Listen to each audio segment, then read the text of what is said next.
Good morning, welcome back to my channel. ഇന്നത്തെ വീഡിയോയിൽ നമ്മൾ കാണാൻ പോകുന്നത് ഡോളമൈറ്റ് റോസ് പ്ലാന്റ്സിന് നല്ലതാണോ അല്ലയോ, അല്ലെങ്കിൽ ഇത് എന്താവശ്യത്തിനാണ് കൊടുക്കേണ്ടത്, എങ്ങനെയാണ് കൊടുക്കേണ്ടത്. അപ്പം ഡോളമൈറ്റ് റോസ് പ്ലാന്റ്സിന് നല്ല, സാധാരണ എല്ലാ ചെടികൾക്കും നല്ലതാണ്.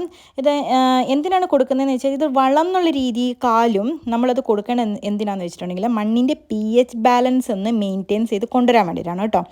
അപ്പം ഓൾറെഡി ഇത് കൊടുക്കണമെങ്കിൽ നമുക്ക് നമ്മുടെ മണ്ണിനെക്കുറിച്ച് ഒരു അറിവുണ്ടായിരിക്കണം. ഓക്കെ, ഇതിൻ്റെ pH ബാലൻസും കാര്യങ്ങളെക്കുറിച്ചൊക്കെ ഒരു അറിവുണ്ടായിരിക്കണം.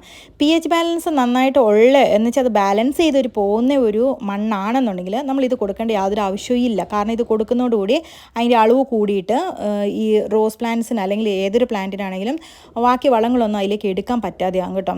അപ്പം ഇത് pH ലെവൽ വളരെ ലോ ആണെന്നുണ്ടെങ്കിൽ നമ്മൾ ഉറപ്പായിട്ടും ഇത് കൊടുക്കാവുന്നത്. അങ്ങനെയാണെങ്കിൽ ഇത് എപ്പോഴാണ് കൊടുക്കാമെന്ന് ചോദിച്ചു കഴിഞ്ഞാൽ, വർഷത്തിൽ 2 തവണയാണ് കേട്ടോ നമ്മളിത് കൊടുക്കേണ്ടത്. ഒന്ന്, മഴ വരുന്നതിന് മുമ്പ്, എന്ന് വെച്ചാൽ 2 ആഴ്ച മുമ്പ്. നമുക്ക് ഏകദേശം മനസ്സിലാവുമല്ലോ, നമുക്ക് മഴ വരുന്നൊരു സീസൺ. ഓക്കെ, ആ സീസൺ തുടങ്ങാനാകുന്ന ഒരു 2 ആഴ്ച മുമ്പ് ഇട്ട് കൊടുക്കാം.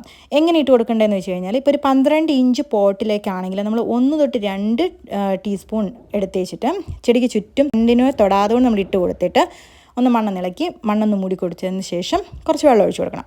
ഇതാണ് ചെയ്യേണ്ടത്. ഇനി രണ്ടാമത്തെ വർഷത്തിൽ 2 തവണ കൊടുക്കാമെന്ന് പറഞ്ഞല്ലോ. അപ്പം രണ്ടാമത്തെ പ്രാവശ്യം ഇത് എപ്പോഴാണ് കൊടുക്കേണ്ടതെന്ന് വെച്ച് കഴിഞ്ഞാൽ മഴയെല്ലാം കഴിഞ്ഞതിന് ശേഷമാണ് കേട്ടോ. അപ്പം ഇത് കൊടുക്കുന്നതിലൂടെ എന്താണ് ചെടികൾക്ക് ലാഭം എന്ന് ചോദിച്ചു കഴിഞ്ഞാൽ, pH ബാലൻസ് കറക്റ്റായിട്ട് മണ്ണിൽ ലെവലാക്കി കൊണ്ടുവരുന്നത് കാരണം കൊണ്ട് ആവശ്യമായിട്ടുള്ള കാൽസ്യവും മഗ്നീഷ്യവും ഒക്കെ ലഭ്യമാക്കാനായിട്ട് ഇത് സഹായിക്കും. കൂടാതെ ഇത് എന്നാ ചെയ്യുന്നത് വെച്ചിട്ടുണ്ടെങ്കിൽ വേരുകളുടെ വളർച്ചയുണ്ടല്ലോ മെച്ചപ്പെടുത്തും. ഇലകൾക്ക് കൂടുതൽ പച്ച കളറും ആരോഗ്യത്തോടെ വളരാനും പൂക്കളുടെ ഗുണനിലവാരം വർദ്ധിപ്പിക്കാനും ഒക്കെ ആയിട്ടാണ് കേട്ടോ നമ്മളിത് കൊടുക്കുന്നത്. അപ്പം ഇന്നത്തെ റോസ് വിശേഷം ഇത്രയേ ഉള്ളൂ. ഈ വീഡിയോ നിങ്ങൾക്ക് യൂസ്ഫുൾ ആയി ഞാൻ വിചാരിക്കുന്നു.